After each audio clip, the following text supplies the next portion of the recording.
उड़ो ऊंचा।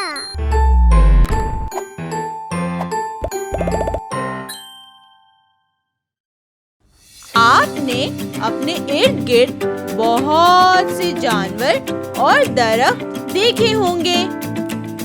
कुछ ऐसे जो बहुत बड़े हैं और कुछ ऐसे जो बहुत छोटे हैं।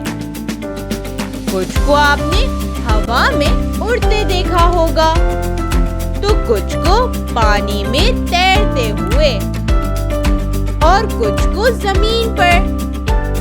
ये सब जानवर और पौधे जानदार हैं, लेकिन इनमें कौन सी खुसूसियात हैं जो इनको जानदार बनाती हैं? जानवर अपना खाना खुद तलाश करते हैं। बड़े जानवर छोटे जानवर को खाते हैं और छोटे जानवर इससे छोटे जानवर को, और सब जानवर पानी भी पीते हैं। पौधे अपना खाना खुद बनाते हैं, मगर वो कैसे?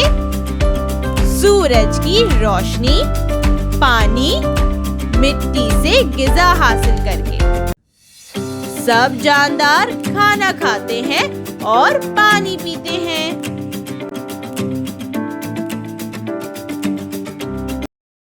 Like, share and subscribe.